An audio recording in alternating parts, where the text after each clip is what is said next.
His hand was on my throat, not squeezing, not yet, just resting there, his thumb pressed against the hollow where my pulse hammered like I'd been running for my life.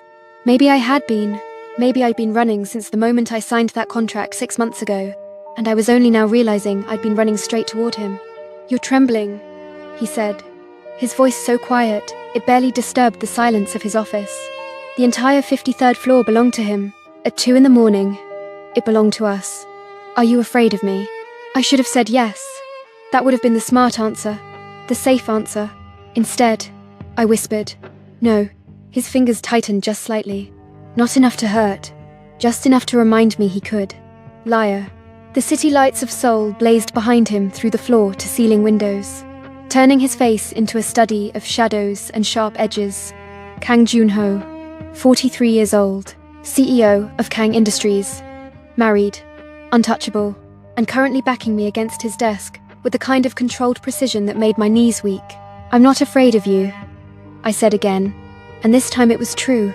I was afraid of myself, of how much I wanted him to move that hand lower, to press harder, to finally cross the line we'd been dancing around for months.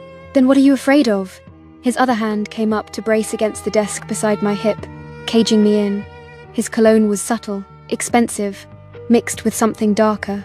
Whiskey. He'd been drinking, just enough to loosen whatever iron control usually kept him at arm's length. "This," I breathed. "What happens if someone finds out?" His laugh was low, almost cruel. "If someone finds out that the CEO is fucking his American intern, the black girl he hired for diversity optics." He leaned in close enough that I could feel his breath against my ear. "They already suspect, Naomi. They've suspected since the first time I kept you late. The question isn't if they know, it's whether I care." My heart stopped. Actually stopped. "Do you?" He pulled back, just enough to look at me, and for the first time since I'd known him, I saw something raw in his eyes, something that looked almost like pain. Not enough. Then his mouth was on mine, and the city, the office, the consequences, everything disappeared, except the taste of whiskey, and the sound of my own gasp, as he lifted me onto his desk with one hand still wrapped around my throat. But that wasn't where it started. That wasn't the beginning of how I became his secret, his shame, his addiction. It started 3 months earlier, with a lie on my resume and a one-way ticket I'd bought with my last credit card. I hadn't meant to end up in Seoul.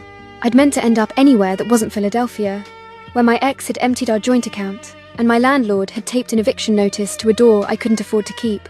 My degree in international business had gotten me exactly nowhere, and the job market back home treated fluent in Korean as a novelty rather than an asset.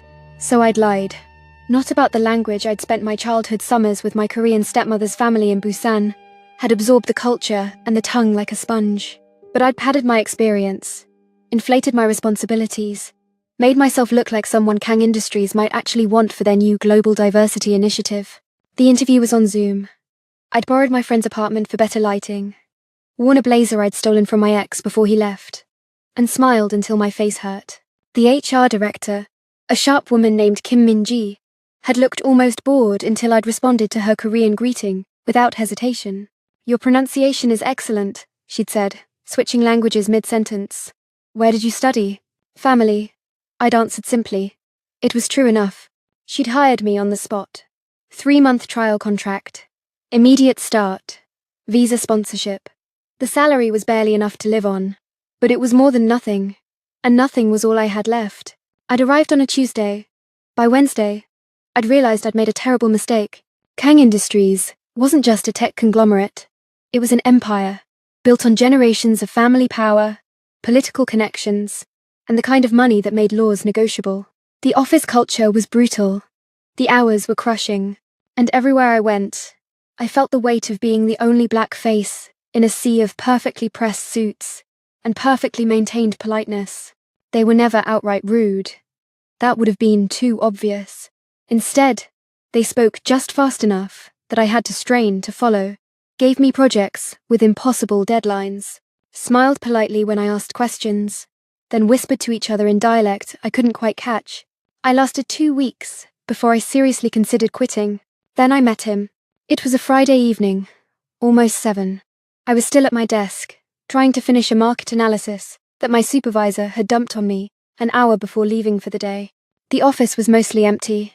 Just the soft hum of computers and the distant sound of the cleaning crew on another floor. "You're the new American hire." I looked up so fast, I nearly knocked my coffee over. He was standing 3 feet from my desk, hands in the pockets of a suit that probably cost more than my yearly salary.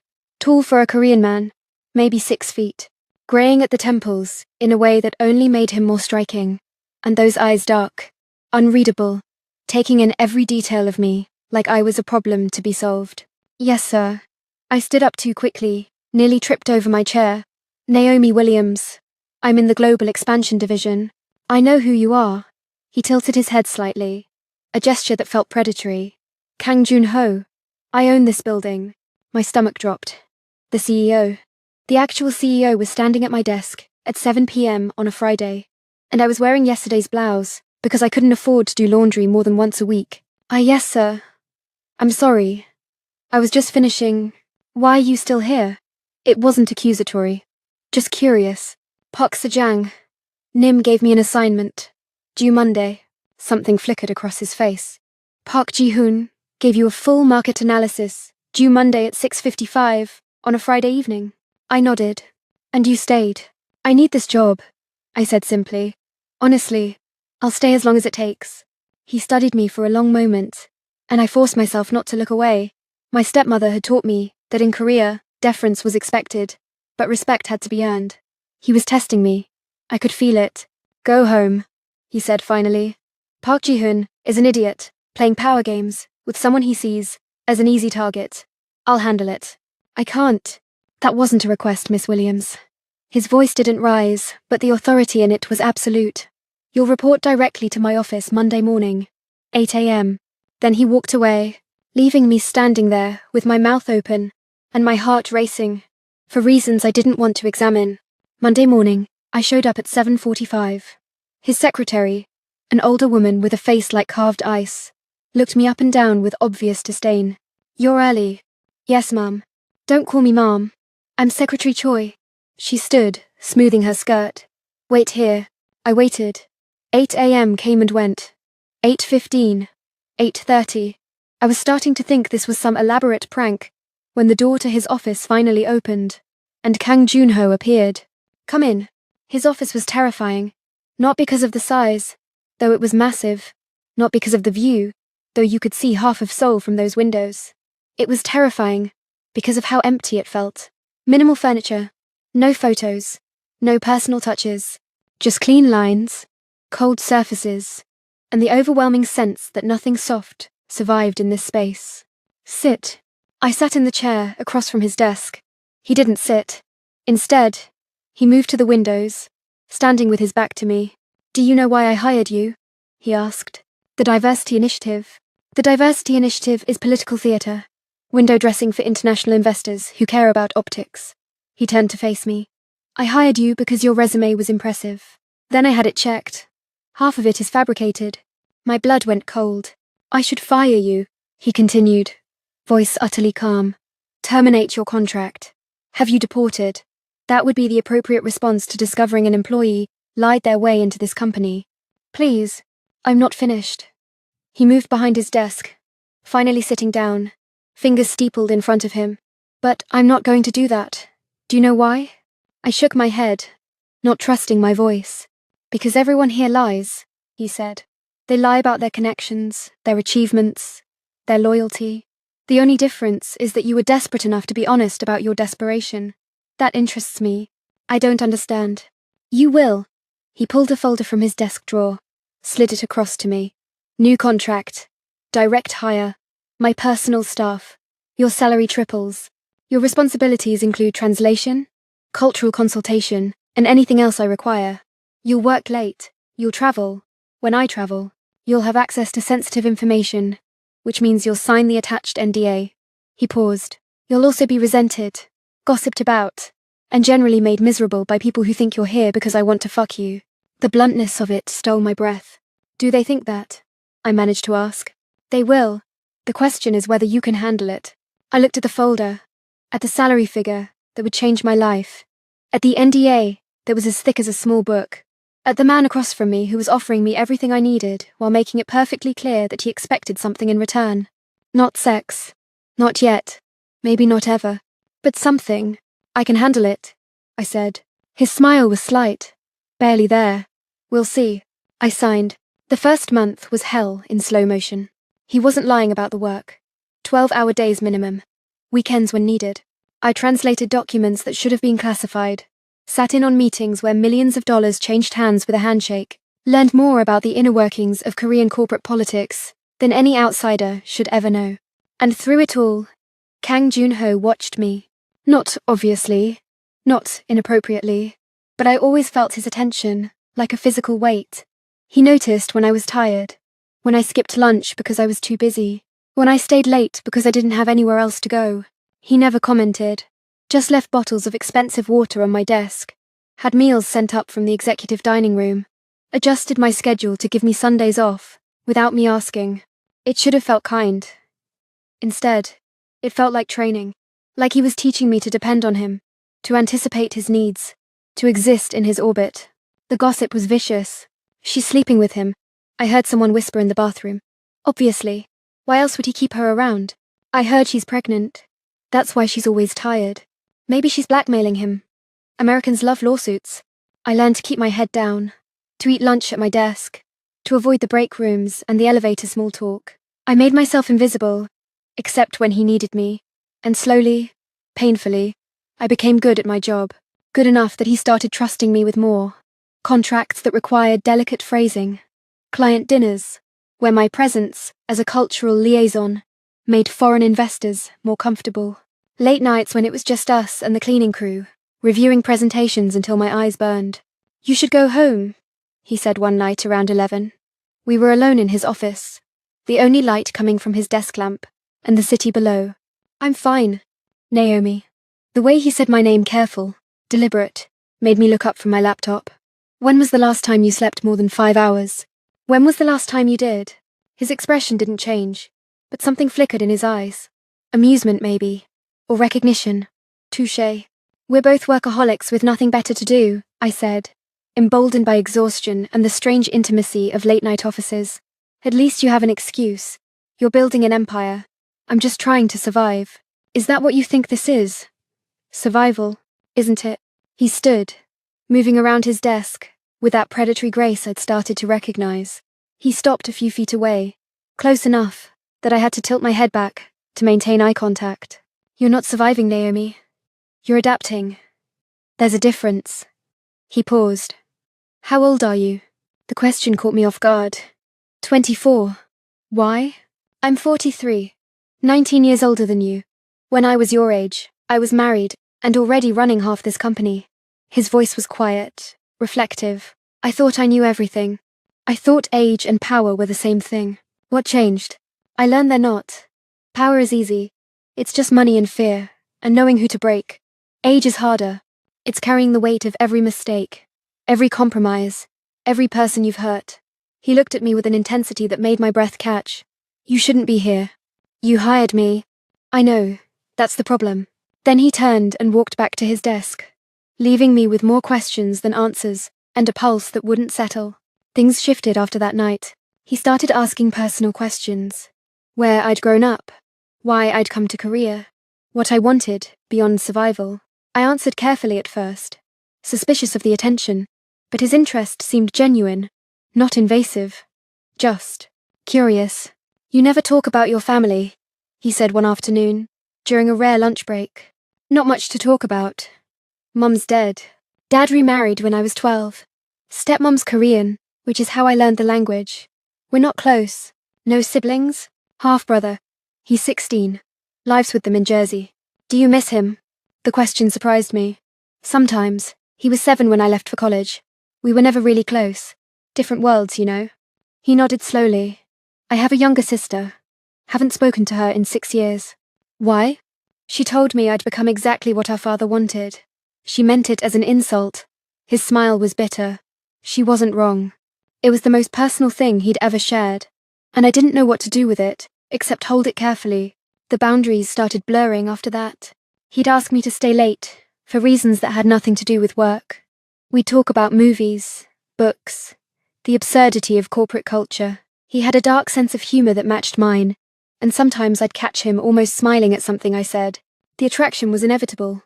I tried to ignore it, to shove it down into that place where I kept all the other inconvenient truths about my life. But it was there, growing stronger every time he stood too close, every time his hand brushed mine passing documents, every time I caught him watching me with an expression I couldn't read. I wasn't naive enough to think he felt the same way. Men like him didn't want women like me. Not really. Not in any way that mattered. But then came the night that changed everything. It was a Friday, 3 months into my new position. There was a gala, some charity event, for children's education that Kang Industries sponsored. I wasn't supposed to go. I was just supposed to prepare his remarks, make sure the donation check had the right numbers, coordinate with the event staff. "You're coming with me," he said that morning, dropping a garment bag on my desk. "What?" "The gala. You're attending. Wear this." I unzipped the bag slowly. Inside was a dress-deep emerald silk, elegant and understated, but clearly expensive. Designer. Tailored. "I can't." "You can. You will. Someone needs to run interference with the international guests, and you're the only person on my staff who can handle it without making them feel patronized." He checked his watch. "Car leaves at 6. Be ready." He left before I could argue. The dress fit perfectly. Suspiciously perfectly. Which meant he'd had someone measure me without my knowledge, or he was just that good at estimating. Either option was unsettling. The gala was held at a luxury hotel in Gangnam, the kind of place where the champagne cost more than my monthly rent and everyone's jewelry was real. I felt like a fraud in borrowed silk. But I'd learned to wear confidence like armor. Kang Joon-ho arrived exactly on time, looking devastating in a tailored tuxedo. His wife was with him. I'd known he was married. Of course I'd known. But knowing and seeing were different things. She was beautiful in that effortless way some women were: perfect skin, perfect hair, perfect posture. She smiled at the cameras, touched his arm with practiced familiarity, played the role of devoted spouse with Oscar-worthy precision. And he let her, smiled back, posed for photos, looked like exactly what he was supposed to be. A successful man, with a successful marriage, and a successful life. I stayed in the background, doing my job. Talking to investors from Singapore, executives from Tokyo, a philanthropist from New York who was delighted to meet someone who could switch between English and Korean mid-sentence. I was good at this. Making people comfortable. Being useful. Without being seen. But I felt his eyes on me all night. Even when he was talking to someone else. Even when his wife was beside him. I could feel the weight of his attention tracking me across the room. It was close to midnight when he found me on one of the balconies. I'd needed air. Needed a break from the performance of it all. "You're good at this," he said, appearing beside me like a shadow. "At what?" "Making people believe you belong." "Is that a compliment?" "An observation." He leaned against the railing, looking out at the city. "My wife left. Headache. She'll be asleep before I get home." The casual way he said it, like his marriage was just another business arrangement, another thing to be managed, sent a chill through me. "Why are you telling me this?" "Because I want you to know that when I take you back to the office tonight, it's not going to be for work." My heart stopped. "What?" "Don't play naive, Naomi. It doesn't suit you." He turned to face me fully, and the look in his eyes was pure hunger. "I've been patient. I've been careful.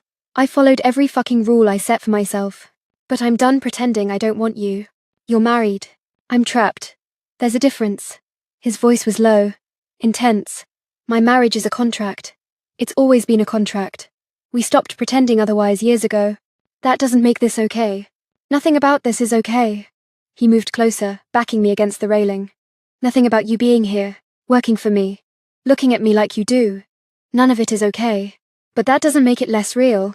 You're my boss. I know. You're 19 years older than me. I know. If anyone finds out, they won't. Not if you don't want them to." His hand came up to cup my face, thumb tracing my cheekbone. "I can give you everything you need, Naomi. Security, stability, a visa that's not dependent on a job you could lose tomorrow. All I'm asking is that you give me what I need in return." "Which is what?" "You. In private. In secret. In ways that have nothing to do with this office or this company or any of the rest of it." His voice dropped to barely a whisper. "I want you in ways I haven't wanted anyone in years. Maybe ever. And I think you want me too." He was right. God help me, he was right. "This is a mistake," I breathed. "Probably." His mouth was inches from mine. "Are you going to make it with me anyway?" I should have said no. Should have pulled away, quit the next morning, flown back to the States before I got in any deeper. Instead, I kissed him. It was like falling off a cliff, terrifying and exhilarating, and completely out of my control. His hand tightened in my hair, pulling me closer, and I made a sound that was half gasp, half surrender. When we finally broke apart, both breathing hard, he rested his forehead against mine. "Come back to the office with me," he said. "Please." I did. We didn't have sex that night. Not quite, but we crossed every other line. In his office, with the door locked and the city lights our only witness, he touched me like he was trying to memorize me. Slow and deliberate, and devastatingly thorough. He learned every sound I made, every place that made me gasp, every boundary I didn't know I had. And when I finally collapsed against his desk, shaking and undone, he held me like something precious, while I tried to remember how to breathe. "This doesn't leave this room," he said quietly, lips against my temple. "When we're out there, I'm your boss. You're my employee, nothing more. And in here, you're mine." It should have sounded possessive, controlling.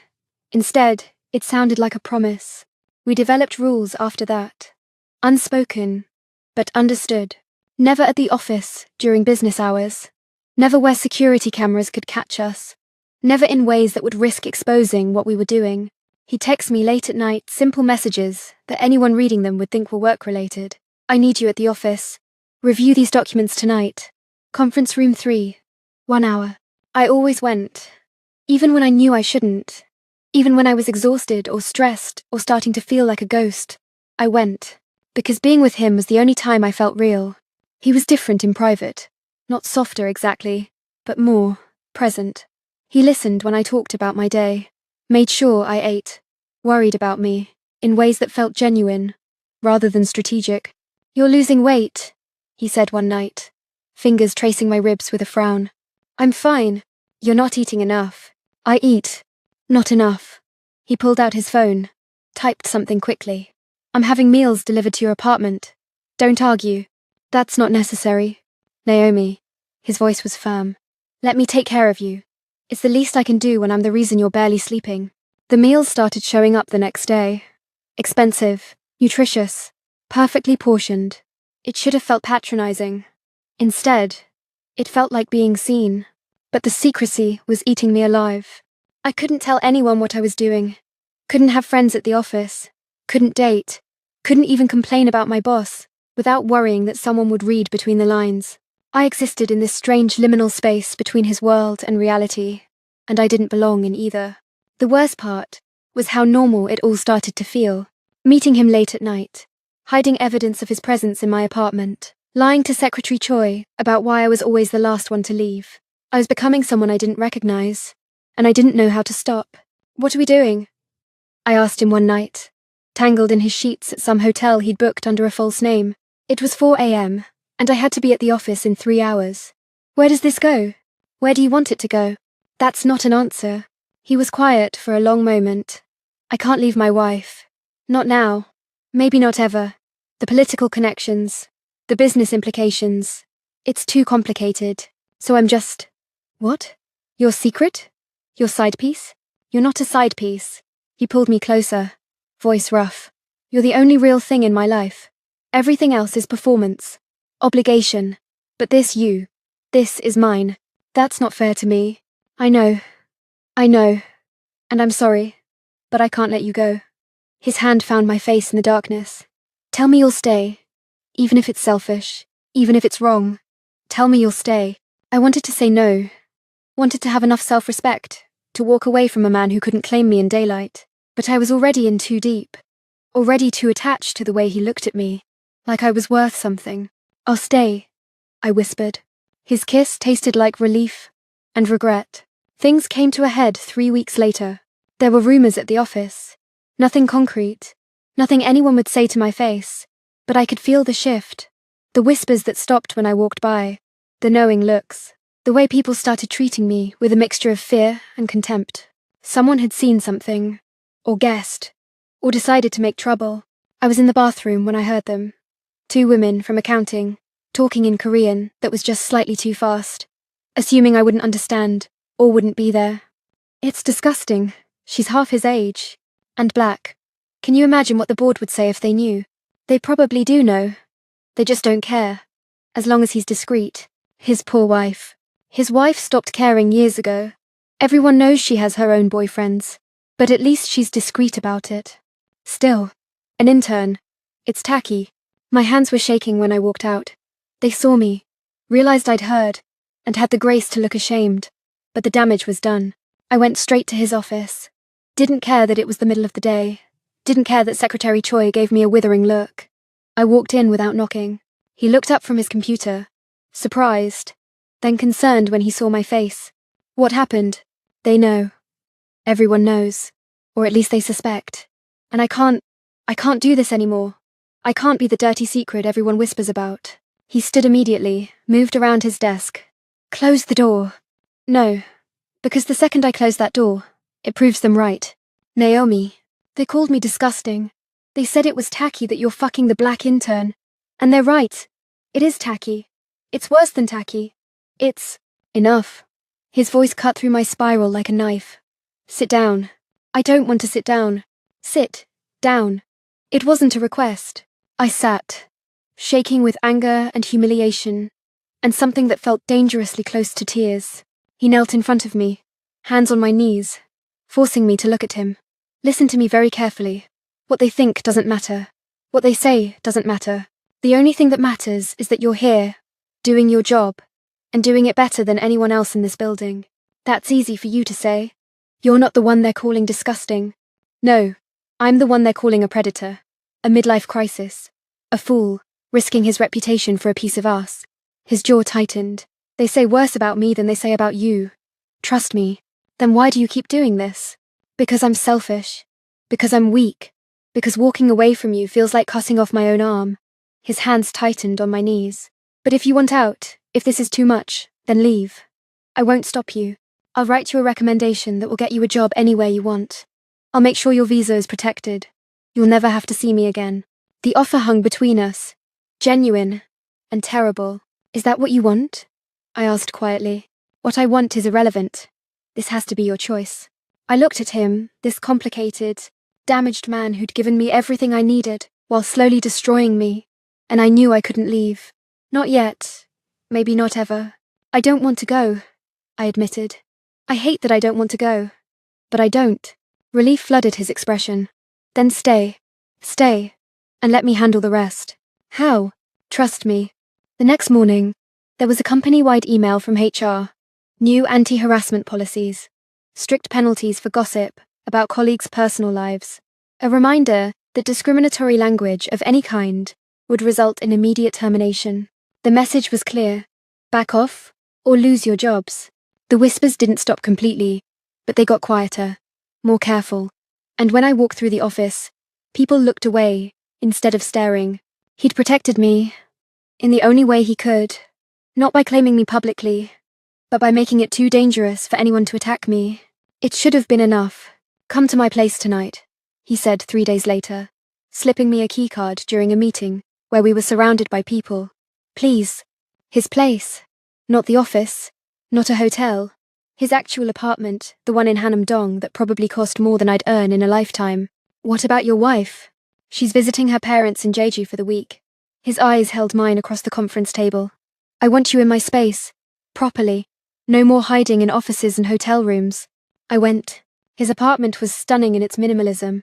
All clean lines, and expensive art and windows that made the city look like a painting. It felt empty despite the luxury, like a magazine spread instead of a home. Does she ever stay here? I asked, looking around. Rarely. She prefers the family estate in Pyeongchang. He poured us both whiskey from a crystal decanter. This place is mine. Just mine. Until now. What does that mean? It means I want you to see it.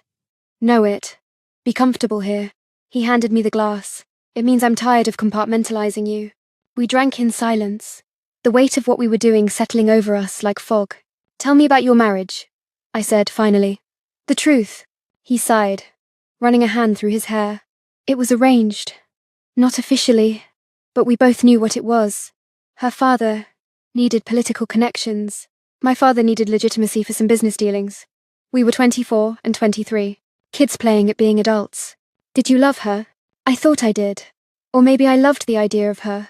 The perfect wife, for the perfect life. He smiled bitterly. We had a year where we almost made it work. Then my father died. I took over the company, and everything else became secondary, including her. Does she know about me? She doesn't ask. I don't tell. That's our arrangement. He set down his glass, moved closer. We haven't shared a bed in 5 years, Naomi. We barely speak unless we're at some public event. What we have isn't a marriage. It's a business partnership that happens to be legally binding. That doesn't make this less wrong. I know, but it makes it less of a betrayal. His hand cupped my face. The person I'm betraying most is you, by keeping you hidden, by not being able to give you what you deserve. And what do I deserve? Someone your own age who can take you on real dates, who can introduce you to their family, who can marry you and make you the center of their life instead of a secret kept in the margins. His thumb traced my lower lip. But I'm too selfish to let you go find him. Maybe I don't want him. You should. Stop telling me what I should want. I grabbed his shirt, pulled him closer. I'm here. I'm choosing this. Stop trying to talk me out of it. He kissed me then, hard and desperate. And we stopped talking altogether. The next 3 months were the best and worst of my life. Best because I got to see parts of him no one else saw. His apartment became a sanctuary where we could exist without performance. We cooked together, badly, watched movies, talked about everything and nothing. He was funny when he relaxed, with a dry wit that caught me off guard. He liked trashy American action movies and pretended not to cry during sad parts. He was still my boss during the day, still maintained the careful distance that kept people guessing but not certain. But at night, in his space or in hotels across the city, he was just Junho, complicated and damaged, and mine in ways that probably weren't healthy for either of us. Worst because the guilt was eating me alive. Not for his wife, she had her own life, her own lovers, and our relationship seemed to genuinely not bother her. But for myself, for the person I was becoming. I was 24, and completely isolated. I had no friends, no social life outside of him. I'd stopped answering emails from college friends, stopped posting on social media, stopped existing anywhere except in the margins of his life. You need to go out, he said one night, watching me scroll through photos of my old roommates at someone's wedding. See people your age. Live your life. I don't want to. Naomi. What am I supposed to do, June? Go to clubs and pretend I'm not sleeping with my married boss? Make friends I'll have to lie to about everything that matters? Date someone I'll have to hide you from? I laughed bitterly. This is my life now. You're my life now. He looked pained. That's not healthy. I know. Neither is this. But here we are. Things started cracking after that. I got sick, just a cold, but bad enough that I could barely get out of bed. He came to my apartment with medicine and soup and insisted on staying, even though it was risky. Someone might see you, I said, voice hoarser. I don't care. He pressed a cool hand to my forehead, frowning. You're burning up. Have you eaten anything today? Wasn't hungry. That's not an answer. He disappeared into my tiny kitchen, and I heard him moving around, opening cabinets. My apartment was a shoebox compared to his place, one room, a bathroom barely big enough to turn around in, a kitchen that was really just a hot plate, and a mini fridge. But it was mine, paid for with money I'd earned, and I'd been stubborn about keeping it, even when he'd offered to move me somewhere better. He came back with water and pills. Take these. You don't have to. Naomi, take the pills. Drink the water. Let me take care of you. His voice was firm but gentle.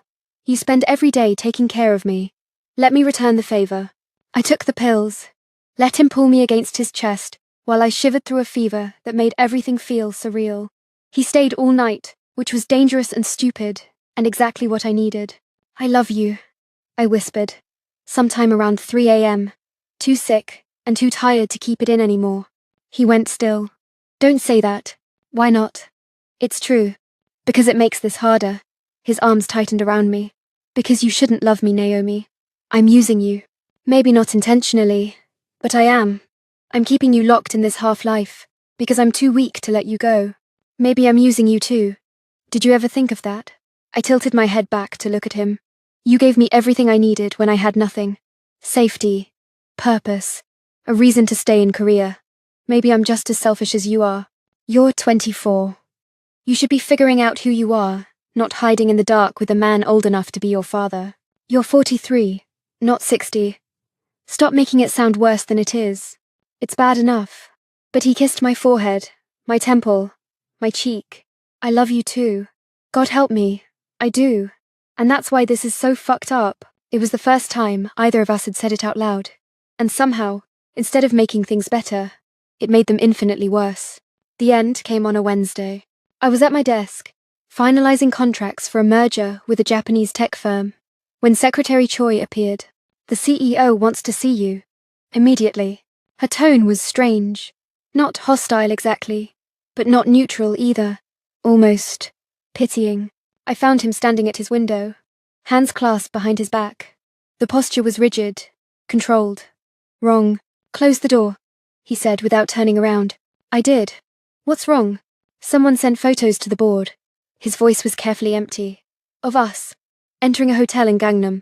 Leaving my apartment building at 2 a.m. Nothing explicit, but damning enough. My stomach dropped. Who? Does it matter? He finally turned to face me, and I'd never seen him look so defeated. They're demanding an explanation, threatening to leak them to the press unless I handle it. Handle it how? Fire you. Publicly. Make a statement about inappropriate workplace conduct. Throw you under the bus to save the company's reputation. His jaw clenched. They want me to destroy you to save myself. Then do it. What? Fire me. Blame me. Say I pursued you, manipulated you. Whatever story they need to hear. My voice was surprisingly steady. You can't lose everything because of me. You think I care about the company more than I care about you. I think you've spent your entire life building this, and I won't be the reason it falls apart. I moved closer, taking his hands in mine. I'm nobody, Junho. I'm a girl with a fake resume and a work visa. If you finish that sentence by diminishing yourself, I swear to God. He pulled me against him, fierce and almost violent. You are not nobody. You're the only person in this entire fucking city who sees me as something other than a name or a bank account. Do you understand that? Then what do we do? He was quiet for a long moment, and I felt him making a decision. Felt the weight of it settling over both of us. I'm going to fix this, he said finally. But you need to trust me. And you need to do exactly what I say. The plan was brutal in its simplicity. He called an emergency board meeting. Had me sit in the room with the 11 men who ran Kang Industries behind the scenes. Let them see me young, black, clearly out of place in their world of old money and older traditions. Gentlemen, he began, voice cold as winter. You requested an explanation. Here it is. Yes, I've been involved with Miss Williams. Yes, it was inappropriate given our professional relationship. And no, I will not be firing her. The room erupted. Voices overlapping, some in Korean too fast for me to fully catch. All of them angry. You can't be serious. The optics alone. Your wife's family. Enough. Junho's voice cut through the noise like a blade. I'm not finished. Miss Williams is being promoted. Effective immediately, she'll be Director of International Relations, reporting directly to me with full autonomy. Her salary will reflect the position. And anyone who has a problem with that can tender their resignation. Silence. As for the photos, he continued, I've already spoken to my wife. She's known about my relationship with Miss Williams for months. We're in the process of legally separating. The paperwork will be filed by the end of the week. I couldn't breathe. He hadn't told me this. Hadn't even hinted. You're making a mistake, one of the older board members said. Park something. I couldn't remember his full name through the ringing in my ears. For a girl you'll be tired of in 6 months. Be very careful what you say next. June. Ho interrupted, voice deadly quiet. You're talking about the woman I intend to marry. Eventually, when it's legal and appropriate. So I suggest you adjust your tone. The room went silent again. He looked at me then. And despite everything, the audience, the stakes, the career suicide he was committing, he smiled. Small and real, and meant only for me. I'm done hiding, he said simply. I'm done pretending the most important thing in my life doesn't exist, because other people might be uncomfortable. And if that costs me this company, then I'm willing to pay that price. It didn't cost him the company. Not quite. 3 board members resigned.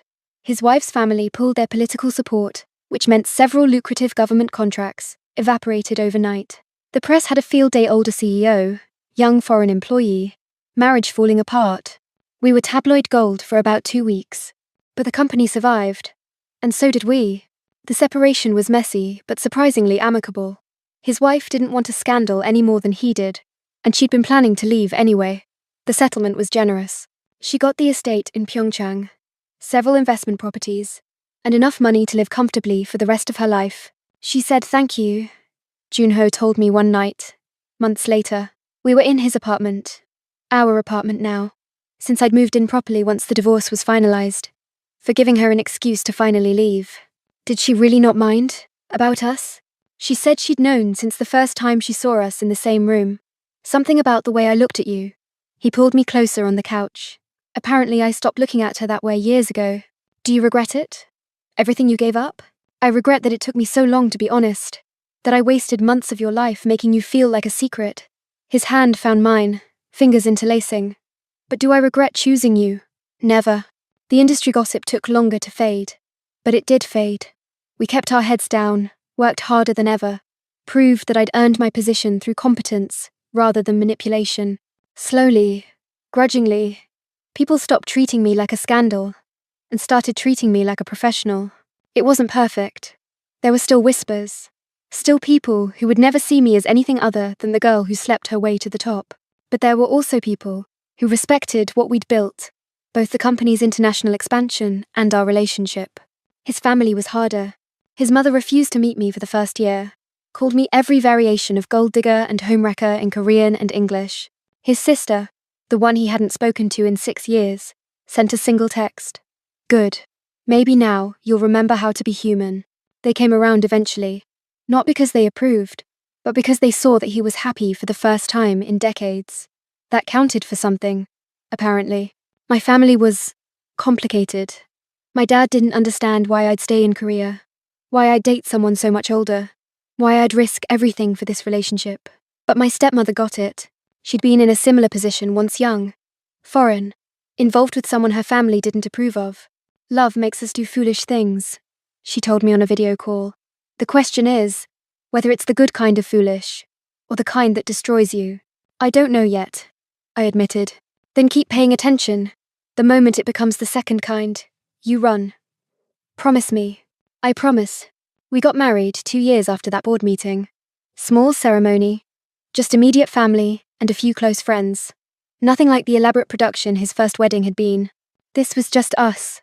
Choosing each other, officially, legally, without secrets or shame. I love you, he said during our vows, voice rough with emotion. I love your strength, your stubbornness, your refusal to let me wallow in my own guilt. You made me want to be better than I was. You made me believe I could be. I love you, I said back, tears streaming down my face. Even when it was terrible, even when I hated myself for it, even when everyone said I was making a mistake. I love you. The age gap didn't disappear. Neither did the cultural differences, or the complicated history, or the fact that sometimes, when we fought, I still saw echoes of the power imbalance that had defined our early relationship. But we worked on it, went to therapy, separately, and together, learned how to be partners instead of boss and employee, how to exist in daylight without the crutch of secrecy, how to let other people into our lives without feeling like we were betraying what we had. It was hard. Some days, it was really hard. But it was also real, messy and complicated, and occasionally dysfunctional, but real. 5 years after that first kiss on the balcony, I stood in our living room, the apartment we'd renovated together, filling it with things that felt like us, instead of a magazine spread, and watched him play with our daughter. She was 2, half Korean, half black, absolutely perfect. She had his eyes and my nose, and a stubborn streak that came from both of us. Appa, higher, she demanded in Korean, and he lifted her toward the ceiling while she shrieked with laughter. Careful, I said, but I was smiling. I've got her. He caught my eye, and the look he gave me was soft, grateful, still a little amazed that this was real, that we'd made it through everything and come out on the other side. My phone buzzed. A message from Minji, the HR director who'd hired me all those years ago. We'd become friends eventually, once the scandal died down. Lunch next week? Want to hear about the new chaos at the office? I texted back. Definitely. My treat. Everything okay? Junho asked, setting our daughter down so she could toddle off toward her toys. Yeah. Just Minji wanting to catch up. I moved into his space, let him wrap his arms around me. I love our life. Me too. He kissed the top of my head. Even though we probably traumatized half the company getting here, especially because we traumatized half the company. I tilted my head back to look at him. We earned this, Junho. The hard way. But we earned it. We did. His smile was real, reaching his eyes in a way it never had back when I first met him. Thank you. For what? For being stubborn enough to stay. For loving me when I didn't deserve it. For making me fight for something that actually mattered, instead of just going through the motions. He cupped my face, thumbs brushing my cheekbones. For seeing me when I was invisible to myself. I kissed him then, soft and slow, tasting coffee and morning, and the life we'd built from scandal and secrets and stubborn love. Our daughter made a disgusted sound.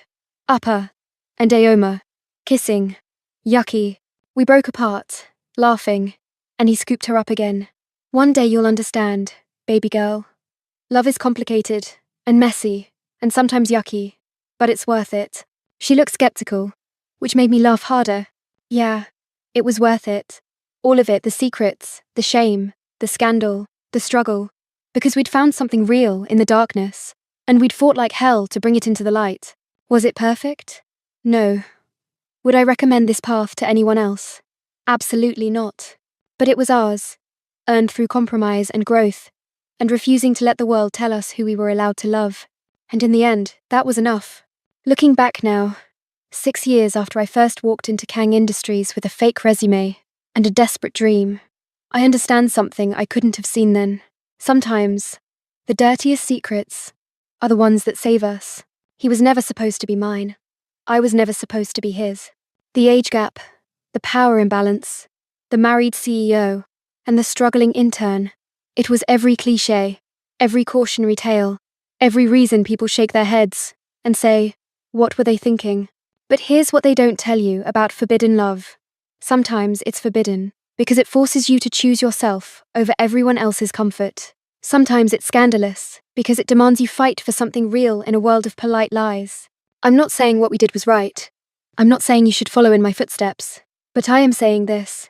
I became his dirty secret, and in the process, I became someone who refused to live in the shadows forever. And maybe that's the real story. Not that I was hidden, but that I refused to stay hidden. Not that he kept me secret, but that he eventually chose me over the secrets.